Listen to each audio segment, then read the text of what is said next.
Luxury watches are passed down and worn from generation to generation as a product of the highest craftsmanship. Precisely for this reason, many consumers nowadays are very aware of sustainability and environmental impacts when buying a watch. The need for sustainability and social responsibility sets the watch industry in motion. Today I speak with Franziska Axel, CMO and Sustainability Committee Chair of IWC Schaffhausen, about sustainability and why luxury is more than pomp.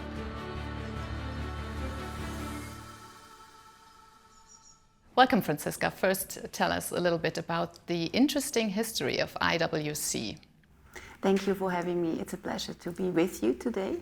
So IWC has been founded by an American. It's actually the only Swiss luxury watch company which have been founded by an American who was 27 when he came to Switzerland from Boston as a trained watchmaker to revolutionize the Swiss watchmaking industry, because he put everything under one roof and took the best of the craftsmanship in Switzerland and did it the American way, so to speak. So we are more than 150 years now based in Schaffhausen, where all our beautiful watches are produced and actually tick for eternity on your wrist. Okay, so but nowadays everybody has a cell phone to read the time from. Why would you say mechanical watches are still popular? I mean, that is a very good question, because indeed there is no rationale behind having a beautiful mechanical timepiece. But as it says, it's mechanical, so it's powered by your own wrist. You give the energy to the watch. And it's a very precious piece, sitting on your wrist, is on your skin, is your companion in life. And as I said before, it's actually ticking for an eternity, whereas a mobile phone is a device.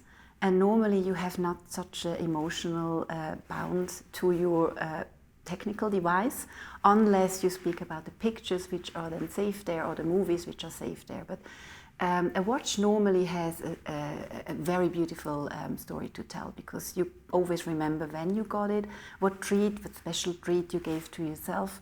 And it's with you for your entire life, and you can even give it to the next generation. I think that is a very, very beautiful thought about mechanical watches. And it's craftsmanship, right? It is done by humans, and it's beautiful, and we see that as human beings. Okay, so there's quite a personal attachment to a mechanical watch as well. Yes, absolutely, and it tells your own story, right? It's part of your personality. Okay, I think we can say that we live in challenging times right now. Have you noticed a change to the purchasing decisions people make, especially in the luxury segment, due to that? I think we are more aware than ever, that we have just this one planet, and it's about time we change, and it's about time as customers that we ask the right question. And yes, that has changed globally. People are interested, to learn what is going into your product. And as I said before, we have a very sustainable product, because it ticks forever and ever, and it will survive us. But that means, that I need to know what goes into that product. Is everything, in the entire value chain, most responsibly sourced and most responsibly manufactured and marketed as well. So that is what has really changed, because people are really asking those questions, and they are right to do so. They are right to push industry to change. So let's dive a little bit deeper into the topic of sustainability. How do you implement sustainability in your products? I think first we started with a strong foundation. I can now say our products are sustainable for 154 years, because when Florentine Ariosto-Jones came from Boston to Schaffhausen, he used from the very beginning the hydropower of the River Rhine. So that is sustainable from the beginning. But our journey started a bit more than 10 years ago, meanwhile, that we started to really set ourselves objectives and measure against them. We established our own sustainability committee at IWC a bit more than 5 years ago, which I have the honor to chair. And I think what was important there is that all the primarily leaders of the different divisions in our company lead the agenda and drive the agenda for sustainability as well. So it is really at the top of our organization, our company, sponsored by our CEO, that all the business decisions are sustainable as such as well. So that is to the foundation. And then if we speak about how we work, we have decided actually a couple of years ago that we are transparent in what we are doing, that we publish a global, a GRI-based sustainability report on a regular basis, on a 2 years base, that we talk about our goals and we measure against them, so that we have this open conversation, this transparency, which is one of the key words for us in sustainability, that we open the window widely into our industry. And then I think I have a couple of examples as well, you know, what we then did in our journey so far. For instance, we decided, and this is a business decision, that you go for renewable energy globally, which we implemented. For instance, we changed our primary packaging, because you might be aware that luxury or hard luxury often comes with big packaging. And then we realized, while watching our customers, you know, that they travel, for instance, a lot. What is then needed is actually a travel pouch to just protect your precious piece. And this is what we then did. So a small travel pouch. We reduced the weight by 30% and the volume. We reduced the plastic which is in it to make it stable by 90%, and what is still in is recycled.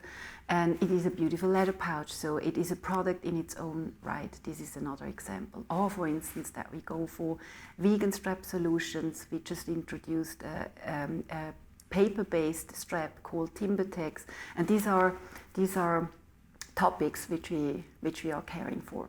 Okay, I understand that you have a high level of vertical integration, but you also work with suppliers, especially in precious metal suppliers. How do you secure sustainability in your supply chains? First of all, it's important that you know all your suppliers. Our suppliers, we have long-term relationships. Most of them are in Switzerland or in Europe, and it's important that we meet frequently, that we understand how they are producing, that they meet our standards, and that they understand what our journey is. This is the number one. And when we speak about precious metal and precious stones, we are since 2012 a member of the Responsible Jewelry Council, which is the standard organization, the leading standard organization in responsible watches and jewelry. And this is an independent auditing. You as a company and all your supply chain is certified against, and I think that is a very important step. So what do you do in order to improve your attractiveness as an employer? Health and safety is at the forefront of our agenda, and listening carefully to our employees so that they are happy and they can be productive. Lifetime learning is a very important topic as well, and I think we couldn't have been more awarded by getting the Great Place to Work certification in 2019 as the first luxury watch company in Switzerland, which is a big compliment, because you are rated on different levels by all the employees, and that gives you a very good input as well, you know, where you can still improve, because you can always improve. And on the other hand, we just founded our Diversity and Inclusivity Council globally at IWC, which gives us a lot of input on the agenda of the employees. Okay, so what is your outlook for the future for IWC? We truly gear up now. I mean, I talked a bit about every second year when we publish our GRI Global Reporting Initiative Standard Report. We now commit ourselves to communicate and report on a yearly basis, communicate actually on an ongoing basis, so that we have our short-term circle goals, but then mid-term and long-term targets as well. So that means we give a much stronger commitment into our sustainability agenda. All right. Thank you so much, Franziska Gsell, for being here. Thank you very much.